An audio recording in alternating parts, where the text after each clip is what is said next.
রক্তনালীর injury হলো কিন্তু এটিকে বোঝা গেল না এবং চিকিৎসাও হলো না, কিংবা রোগী পেরিফেরিতে আছেন, ঢাকা থেকে অনেক দূরে কোথাও আছেন, অ্যাক্সিডেন্ট হলো, ওনার ঢাকা আসতে আসতেই দেখা গেল 6 ঘন্টা পার হয়ে গেছে, 12 ঘন্টা 24 ঘন্টা পরে উনি ডাক্তারের কাছে এসে পৌঁছালেন ঢাকায়, কিন্তু ততক্ষণে তার পায়ের ওই অংশটি বা হাতের ওই অংশটি নষ্ট হয়ে গেছে। অনেকের হাত পা কাটা এবং এটা দীর্ঘমেয়াদী, এটা ভালো হচ্ছে না, এটার সঙ্গে রক্তনালীর ব্লকের কোনো সম্পর্ক আছে কিনা?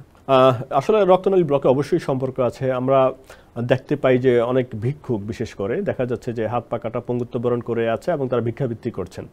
এছাড়াও অনেক ভালো মানুষও দেখেছি যে যারা ভিক্ষুক নয় কিন্তু সামাজিকভাবে বেশ ভালো অবস্থানে আছেন, তো তাদের অনেকের কারো কারো হাত বা পা কেটে ফেলতে হয়েছে। এটি কেন?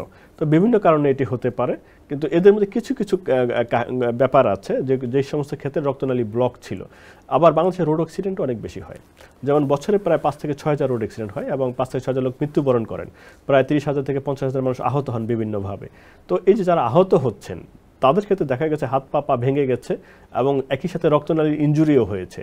তো যথাসময়ে যদি এই রক্তনালীকে রিপেয়ার করা না যায়, একটু আগে আমরা বলছিলাম যে রক্ত জমাট বেঁধে ব্লক হলে 6 ঘন্টার মধ্যে চিকিৎসা করতে হয়, রক্তনালী চালু করতে হয়, নাহলে হাত পা নষ্ট হয়ে যেতে পারে।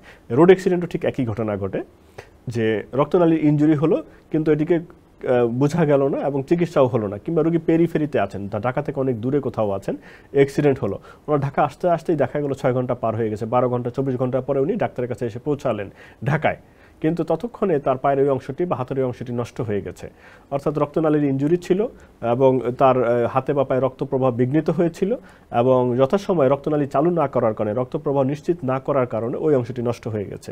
তখন কিন্তু হাত পা যখন নষ্ট হয়ে যায় তখন পচন ধরে, তখন রুগীকে বাঁচিয়ে রাখার স্বার্থেই কিন্তু হাত বা পায়ের ওই অংশটি কেটে ফেলতে হয়। এবং এই যে চিকিৎসার পদ্ধতি, এখন অনেক সময় দেখা গেছে যে অনেকে প্রান্তিক মানুষ, তারা আর্থিক সক্ষমতাও থাকে না, ফলে পঙ্গুত্ব বরণ করেন এবং অনেকে ভিক্ষাবৃত্তিকে বেছে নেন। আবার চর্বি জমেও রক্তনালী ব্লক হতে পারে, যেটি আমরা বলছিলাম। এটি যদি যথাসময়ে যথাযথভাবে চিকিৎসা করা না হয়, অর্থাৎ রক্তনালীকে যে চালু করার যে বিষয়টি সেটি যদি যথাযথভাবে চালু করা না যায়, তাহলে কিন্তু হাত বা পায়ের ওই অংশটি নষ্ট হয়ে যায় এবং আমরা যেটি বলছিলাম যে গ্যাংগ্রিন হতে পারে, পচন হতে পারে, আলসার হতে পারে, ক্ষত হতে পারে। তো এই জায়গাটিকেও অ্যাড্রেস করতে হয়।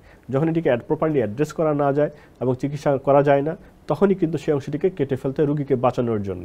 তো এইভাবে দেখা গেছে যারা সমাজে যারা পঙ্গুত্ব বরণ করেছেন, হাত বা পা কেটে ফেলতে হয়েছে, তাদের অনেক ক্ষেত্রেই যদি ব্যাকগ্রাউন্ড হিস্ট্রি নেওয়া যায় দেখা যাবে কোনো না কোনোভাবে রক্তনালীর ইনজুরি ছিল অথবা রক্তনালী ব্লক হয়ে গিয়েছিল।